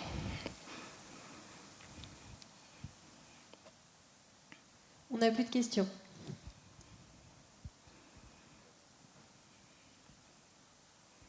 Bonsoir. Oui, du coup, vous parliez tout à l'heure des services SaaS. Est-ce que justement la plateformisation qui est un peu à la mode, on se demande toujours est-ce qu'on doit le faire en interne, en externe, est-ce que la plateformisation c'est une chance plutôt pour les data scientists, une opportunité ou c'est des contraintes? Vous parlez des plateformes de services. Oui. Est-ce que du coup, pour vous, c'est plutôt des contraintes puisque la donnée est dispersée? Tout à l'heure, on parlait de... Alors, je ne sais pas comment ça s'appelle, de collecter, de nettoyer la donnée. Et donc, quand elle vient comme ça de plusieurs plateformes, alors à la fois, en quantité, on en a plus, mais est-ce que la qualité est là? C'est tout l'intérêt du data management aujourd'hui, qui est un peu dans certains cas, qui est le volet un petit peu oublié. C'est tout l'intérêt justement du data management. En fait, en soi, sur ce type de volume de données, la problématique n'est pas tant la masse, c'est de pouvoir identifier les éléments qui arrivent. Si je prends un fichier Excel sur lequel il y a 1 million de lignes, l'intérêt c'est de pouvoir plutôt identifier les colonnes, de savoir ces colonnes-là, d'où elles viennent, avec quelle temporalité, est-ce que c'est du flux continu, est-ce que c'est tous les jours, est-ce que c'est des batchs d'une semaine, de pouvoir analyser ça, de pouvoir savoir qui l'amène, est-ce qu'il y a des éléments qui sont compliant GDPR ou sur les éléments qu'il faut flaguer GDPR justement, qui a accès à ces données-là, à quel usage ça répond ou ça sert. C'est plutôt l'aspect data management, puisque finalement, en fait, la masse de données aujourd'hui, les outils, les stacks techniques tout à l'heure qu'on présentait tout à l'heure, par exemple sur le data fabric de Matmut, permettent d'y répondre. Donc vraiment, c'est l'aspect data management qui permet de pouvoir gérer ça. Et effectivement, c'est une formidable opportunité pour moi, à la fois pour les data scientists, mais pour les entreprises aussi, puisqu'encore une fois, la capacité à pouvoir croiser des sources de données, une donnée toute seule n'a pas vraiment de sens. Une donnée mise en contexte, en fait, devient une information. Et donc, il faut pouvoir regarder des données sous différents angles pour pouvoir prendre une décision ou mettre en place une action.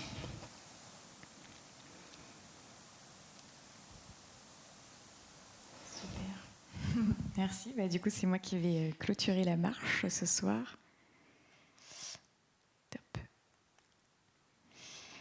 Voilà, donc moi je vais vous parler maintenant de data collaboration et de ce qu'on fait chez Valais. Donc là, vous allez tomber dans un univers de start-up avec des use cases plutôt, en tout cas que l'on veut, innovants pour les assureurs. Donc plutôt, je vais commencer par me présenter très rapidement. Moi, j'ai un background ingénieur et j'ai fait toute ma carrière dans le conseil chez Bearing Point et Quantmetry, et je me suis spécialisée effectivement sur les problématiques data IA quand j'étais chez Quantmetry, notamment stratégie data, gouvernance de la donnée. Et depuis l'année dernière, j'ai cofondé Valais avec 3 associés. Et donc je vais vous présenter un petit peu ce que l'on fait. Mais avant de parler de la solution en tant que telle, je vais surtout passer beaucoup de temps à vous parler du problème que l'on résout, parce que c'est ça le plus important. Donc déjà, de quoi on parle quand on parle de data collaboration? Voilà un petit peu, en tout cas, notre définition. Pour nous, ça consiste en fait à rassembler, à croiser des données qui viennent de différentes sources, donc comme le mentionnait Diarra, mais pas que internes, aussi externes, parce qu'il y a énormément de valeur à croiser avec des données qui sont externes à l'organisation. Et finalement, c'est là qu'on va dégager un maximum de valeur qui va être nécessaire à la croissance d'une société. Je reviens, mais très brièvement, parce que on a eu une très belle overview précédemment avec Diarra sur la data dans la chaîne de valeur de l'assurance. Je trouvais juste que il y a un cabinet qui a fait ce schéma que je trouvais assez intéressant pour remettre en avant les différents acteurs du secteur ainsi que les différents flux de données, et on voit qu'ils sont nombreux, qu'ils sont complexes. Il y a effectivement le régulateur / autorité de contrôle qui aussi amène de la valeur en créant certaines bases de données communes pour des sujets de fraude, par exemple, pour venir un petit peu alimenter les assureurs et commencer en fait à créer un peu cette dynamique de partage et de collaboration au sein du secteur. Donc c'est assez intéressant de voir qu'ils sont assez actifs sur ce sujet.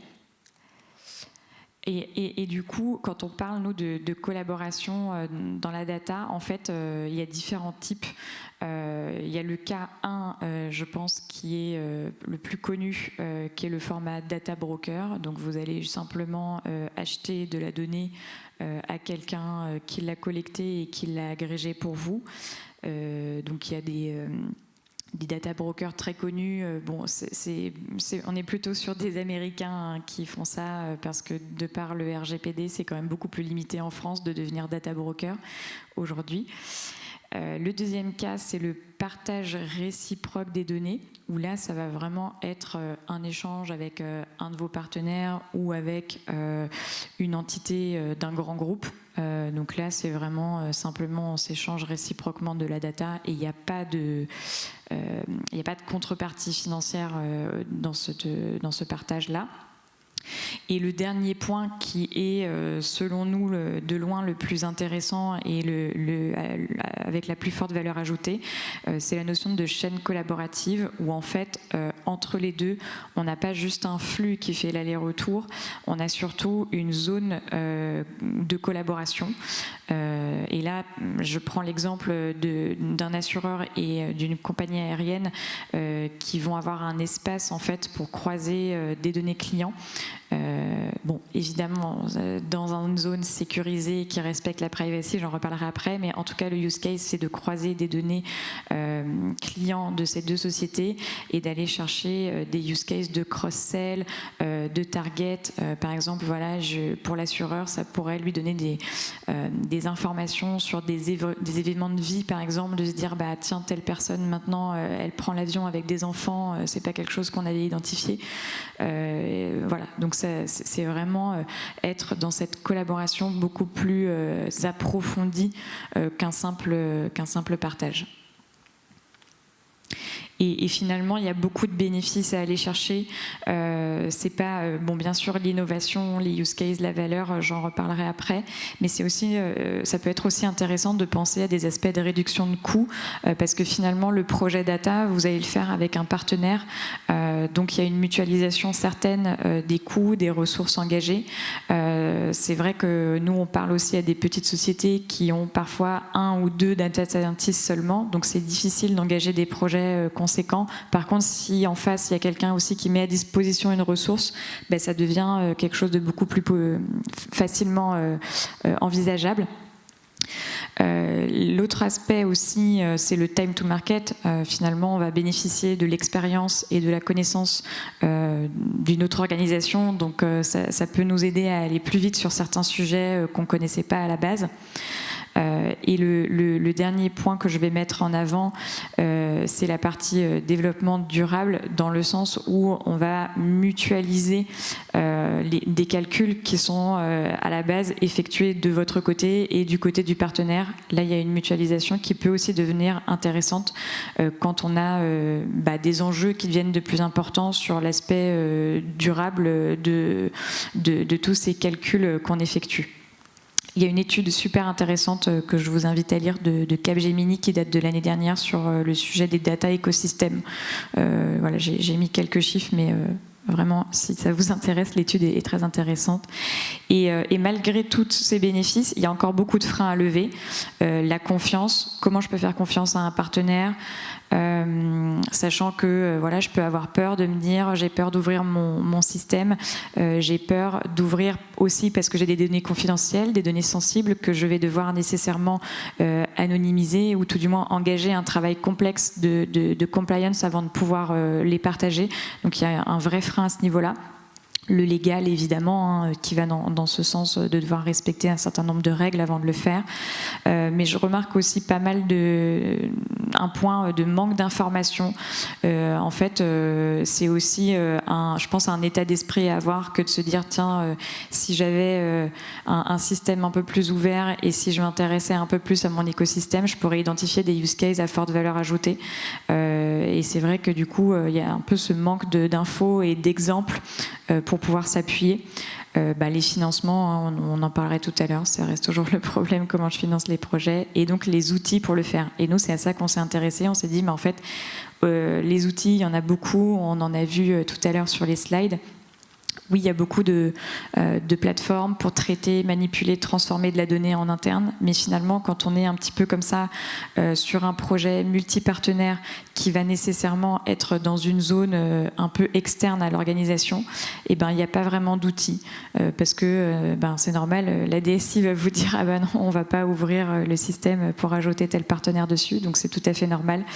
Donc c'est vraiment ces freins, en tout cas, qu'on souhaite lever chez Valet, et c'est pour ça qu'on a créé Valet et qu'on est en train de développer notre plateforme AI Trust, au sein de laquelle l'idée c'est de créer en fait ce qu'on appelle des communautés data avec les différents partenaires de votre écosystème, venir connecter rapidement les différentes sources de données, les partager dans un workspace commun, collaboratif, sécurisé, et retirer la pleine valeur.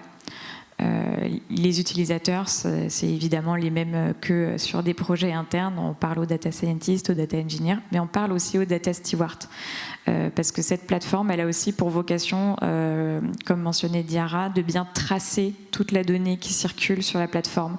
Il y a aussi toute une couche de gouvernance que l'on a imaginée sur la plateforme pour garantir la traçabilité, avoir la visibilité sur les différents workspaces que vous avez engagés avec vos différents partenaires.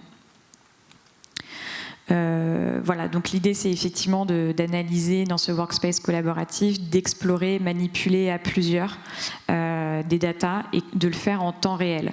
On va aussi s'appuyer sur voilà, le Jupyter Notebook que tout le monde connaît.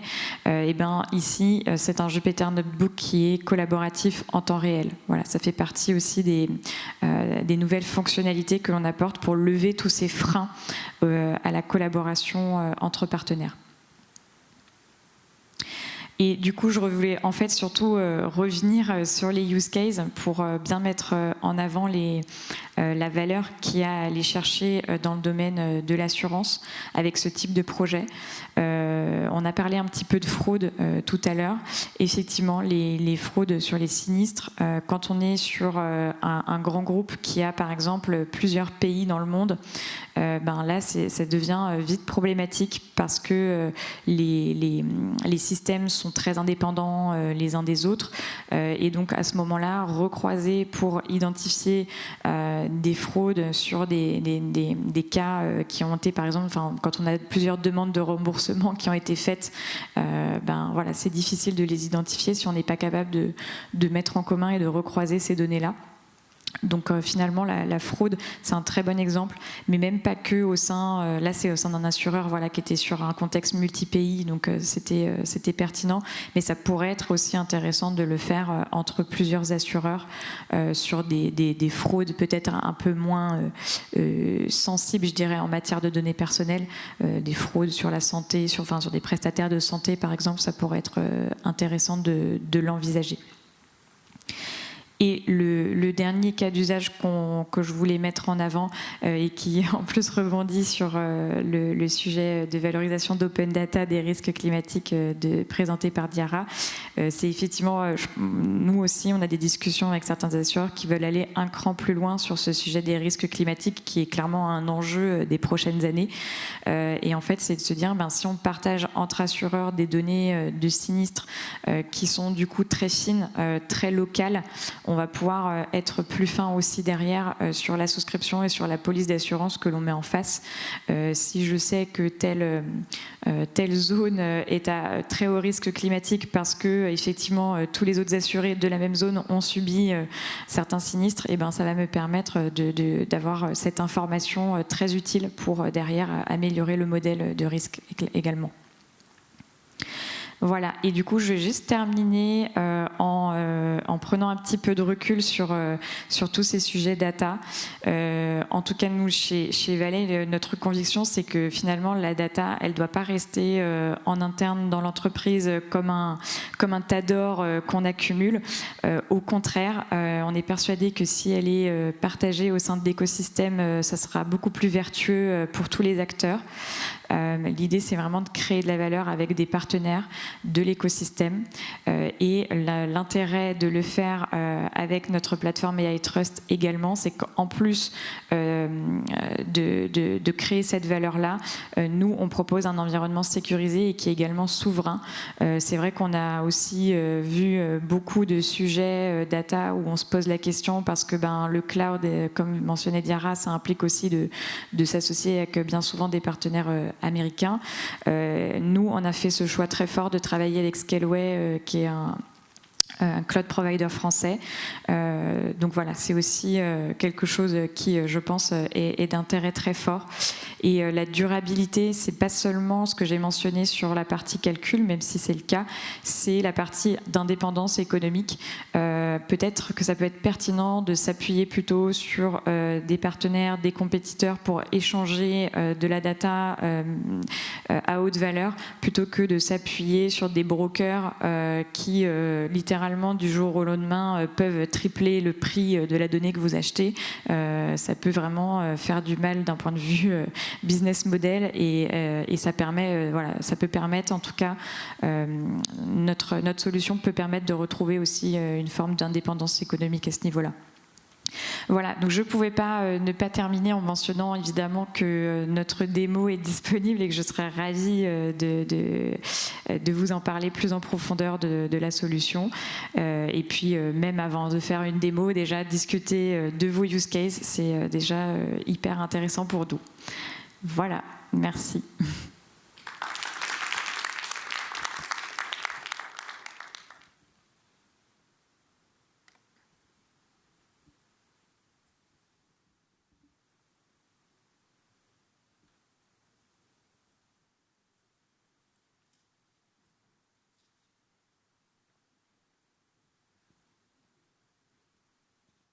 Très intéressant, merci. J'avais une question sur quel est votre business model? Oui, c'est bon. Donc en fait, on est sur une souscription, sur une licence SaaS. Donc c'est un modèle assez classique. Après, en fait, la licence, on a différentes tailles de workspace parce que évidemment le volume de données qui sera partagé ainsi que la puissance de calcul va faire varier le prix de la licence. Donc c'est vrai, c'est sur ça qu'on est basé. J'enchaîne avec une deuxième question. Le monde de la data a été construit sur le mindset que la donnée appartient à l'entreprise et qu'on est assis sur une mine d'or. Donc ça induit une partie de change dans l'état d'esprit. C'est vous qui l'amenez ou c'est à l'entreprise de devenir suffisamment mature? Alors, de part, je n'ai pas présenté mes associés, mais on a tous un passif de consultant. Donc, on va dire aujourd'hui, c'est nous qui l'amenons parce que c'est dans notre savoir-faire à la base. Et c'est aussi nécessaire, effectivement, d'avoir ces phases, en fait, d'évangélisation, de réaliser des ateliers d'idéation, de stratégie, de collaboration, de mettre autour de la table le partenaire éventuel. Pour l'instant, c'est nous qui l'assurons également cette partie-là. Après, à terme, j'espère qu'on aura des cabinets partenaires pour le faire avec nous, parce que nous, notre cœur, c'est bien de se focaliser sur la plateforme et sur ce qu'on apporte avec cette plateforme-là. Donc, je pense que de toute façon, avec le temps, j'espère ces phases-là de préparation et d'acculturation vont diminuer. Et puis, sinon, on s'appuiera sur des cabinets partenaires pour le faire après.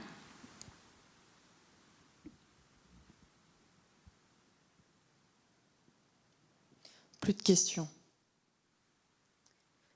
Nous, on a une question. Les fonctions de partage de données proposées couvrent-elles des possibilités de monétisation des données ?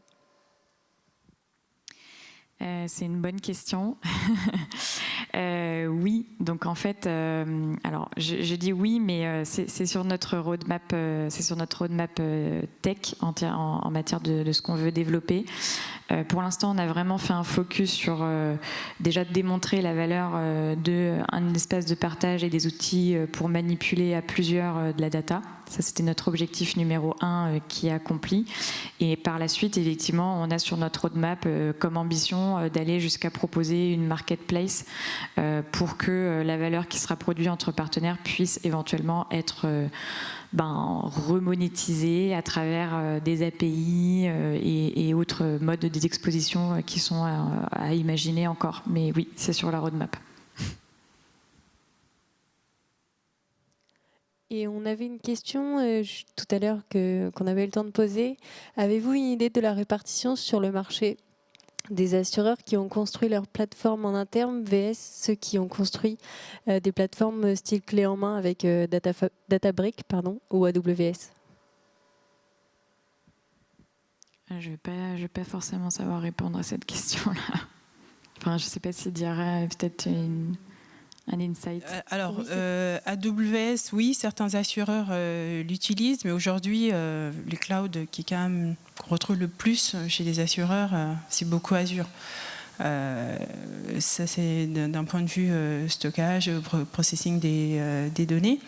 Et après, sur des problématiques qui peuvent être un peu plus Data Studio, je pense que Marie et Mama en ont parlé tout à l'heure. C'était la plateforme Data. Je ne me rappelle plus comment tu l'avais. Data Robot, mais il y avait aussi une plateforme qui permet de gérer l'ensemble des cas d'usage. Et là, on est beaucoup plus sur des Data Studio, des outils type Dataiku qui permettent également de pouvoir collecter des données de différentes sources, de pouvoir gérer le versionning des modèles. C'était Data Robot, du coup, à la Matmut, c'est ça, oui. Voilà, qui permettent de gérer le versionning des modèles, de pouvoir faire aussi du MLOps. Donc, ça dépend vraiment. Est-ce qu'on parle en amont sur, entre guillemets, la plomberie ou plutôt le robinet, si je peux me permettre la métaphore. On a plus de questions par ici. Super. Top. Merci à tous. Je vais juste peut-être conclure en vous donnant une petite info que je vais chercher tout de suite sur le prochain Meetup Paris Data Ladies. Si ça vous intéresse, on a déjà donc notre 33e édition qui est prévue sur le thème Computer Vision, NLP et Time Series dans la santé. Et ça sera le mardi 24 mai dans les locaux du Ground Control dans le 12e arrondissement. Voilà, si jamais au moins l'info est passée. Merci à tous en tout cas et merci à la Matmut de nous avoir accueillis ce soir. Merci beaucoup. Merci beaucoup.